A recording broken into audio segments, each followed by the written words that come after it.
Hey guys, Paul again at Porter's Camera. Hey, it's been a busy week for us here at the shop. We've been unboxing and playing with a lot of the new heavy gear. Started out with a field test of the PowerShot G1X, probably the best compact camera I've seen yet. And then we moved into playing with D4s and had an unboxing of the 5D Mark III. And now we're going to move on to the D800, okay? So here's the official unboxing. Probably the one camera I've been most anticipating is this piece right here. Well, let me tell you a bit about it. So D800, as you might know, is the 36.3 megapixel camera that Nikon has released. Now this one's using the FX sensor, which is a full frame sensor. But some other things that are pretty neat is you can actually use the DX crop mode, and it's still a viable camera with the DX crop. It's going to be 15.3 megapixels with the DX crop. Now the D700, which it's replacing, was just a 12.1 megapixel camera. And if you were to use that DX crop mode, it shrunk it down to 5 megapixels, so it wasn't really all that usable.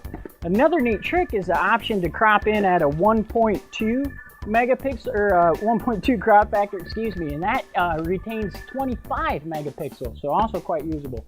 Other things different, they brought video on board, guys, and we're talking 1080 video. It's the good looking stuff. 1080 video at 30, 25, or 24 frames per second, your choice.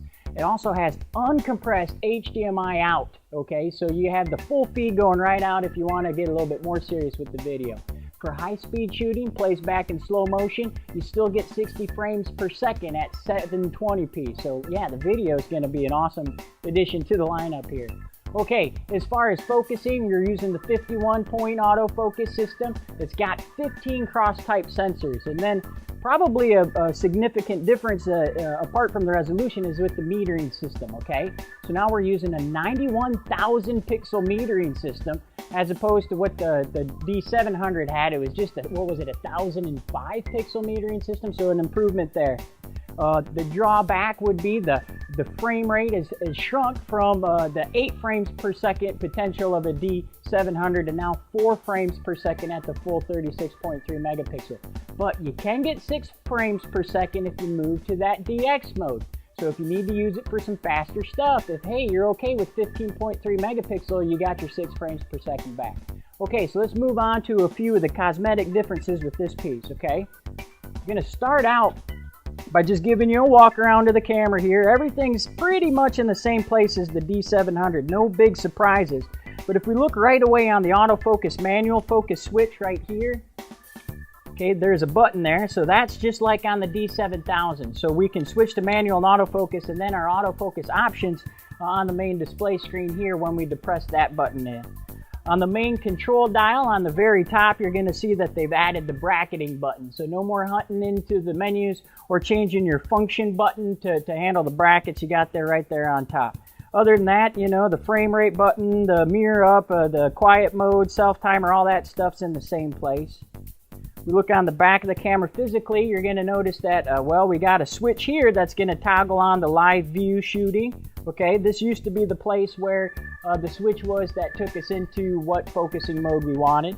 Okay, move back to the top then. Well, now that we're bringing on the video, you're going to see there's a button right here, right next to the shutter button that you can toggle on and off your video. Okay, so let's go under the flaps. Now, since we're bringing on video, we're going to see some changes underneath the flap here too. So we have the addition of the microphone input jack. And then we also have, and I dig on this, we have the headphone out jack too. So you can be tweaking your audio, listening to your audio as you're recording. Another thing I want to point out is we have the HDMI is switched from a full-size HDMI to the mini HDMI out, okay? And then we actually moved from the traditional USB to the USB 3.0 connection too, so faster data transfer out of the camera. Yeah, so that's about it cosmetically. What I like is the screen on it, still pretty big. We got a 3.2-inch screen over the 3-inch screen from the D700. They're leaving the plastic cover on there. 100% viewfinder coverage when we look through the eye-level viewfinder. It's even got the little switch there for the blackout too, so if you do really long exposures, that kind of thing, don't have to worry about light getting in from the back. Yeah, man, that's the D800 in a nutshell. I gotta gotta admit, I'm excited to have this thing in my hands. I can't wait to get it into production and see what some of the images are gonna look like. Hopefully I'll have some of that stuff for you here shortly. Another thing that sets the D800 apart from the D4, remember, is that it does have the poppy-uppy flash. Okay, the poppy-uppy flash has an advantage if you need a quick little fill. Yeah, that's pretty cool. But what I like about it is it integrates the creative lighting system, or the CLS system. You can use this as a commander then for any of your off-camera speed lights, SP600s, SP800s if you still got those, into the 900s, 910s, and the SP700s. You can tell them what to do with that poppy-uppy flash. The form factor, no integrated grip, right? So it's a little bit smaller in size. I know a lot of people are going to enjoy that. It's a lighter camera. You can, of course, get the vertical grip to go with it. So yeah, D800 in a nutshell, guys. If you got any other questions, buzz us here at the shop, or you can check it out on our website. Thank you.